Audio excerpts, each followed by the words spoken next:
Alright, this video is to show how to connect a aftermarket unit, an aftermarket receiver to Dodge Viper, 2000 Dodge Viper.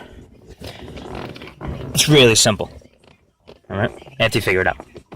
Alright, so what we got here, every aftermarket radio is pretty much the same with the wires that you need. What we got here, alright, is we got the red. This is the accessory. All right, this goes to this is the harness that came out of the back of the factory Alpine receiver. So you have what you have is the red of the new receiver goes to the red white. That's the accessory. All right, the yellow goes to the pink of the factory harness, which that's the constant battery power. The orange is the illumination. That goes to the orange of the harness. And those are the main, and obviously the black. The black goes to the black. Black is ground, and that goes to the black wire of the harness.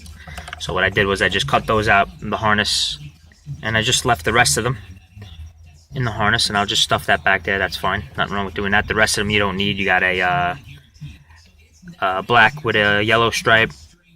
That's like another parking illumination. Now you don't need that. And you have a white with a brown stripe. You don't need that. And then you have a green with a tan stripe or something like that. A brown stripe. You don't need that. So that's just gonna go back there. And then what I did was I grabbed the left and right door panel speakers, 6.5 inch. I got 6.5 inch Pioneers, and what I did was, instead of running the wire through the door, I just grabbed the actual speaker wire from this right here, from the wiring that goes into the door. So you can see it right here if you after you take the panel off. All right, so that's the blue with green stripe is the negative, and then the baby blue with the purple stripe is the positive, and that's the right side speaker. All right, and I ran a wire for that, hooked that up to the right, and on the left,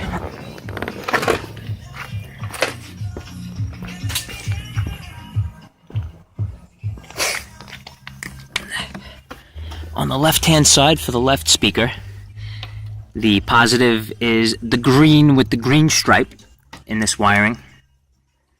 And that, like I said, that's running right through the door. Right to the door. To the speaker. And then the negative is the green with the purple stripe. Alright, so that's your speaker right there. And what they did was they just paralleled the tweeter. So I'm just keeping the factory tweeter. It's decent. And then, like I said, using the Pioneers, the 6.5 inch Pioneers. Those are brand new in the door. Alright, so that's that pretty much. So as long as you know the colors of the wires, you'd be fine. And then what I did was I disconnected the factory amplifier in the back. I just totally disconnected it, just left it there, in case someone else wants to reconnect it for some odd reason.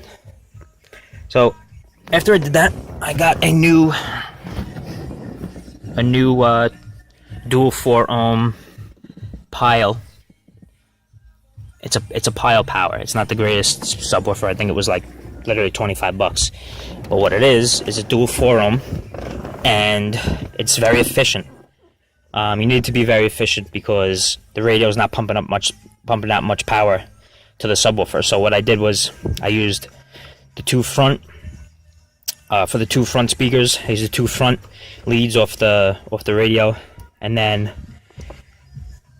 the rear is pumping out 70 watts to the subwoofer. And you only use one of the rear channels. Just pay attention to the manual, what it says in the manual of your particular radio.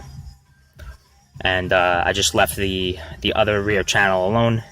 Just taped that up separately, and then just taped them together. And that's pretty much it. And I just ran the wire to the back. How I did that was, when you pull the speaker out inside the enclosure, I just drilled a hole inside right over here.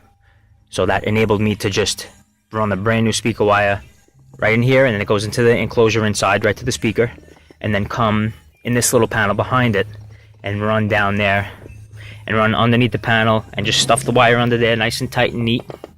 And then you come up and it's right here.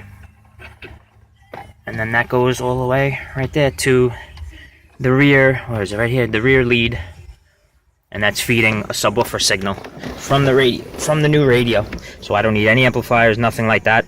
And I'll do a sound test after this. That's pretty much it. It's fairly simple. Thanks.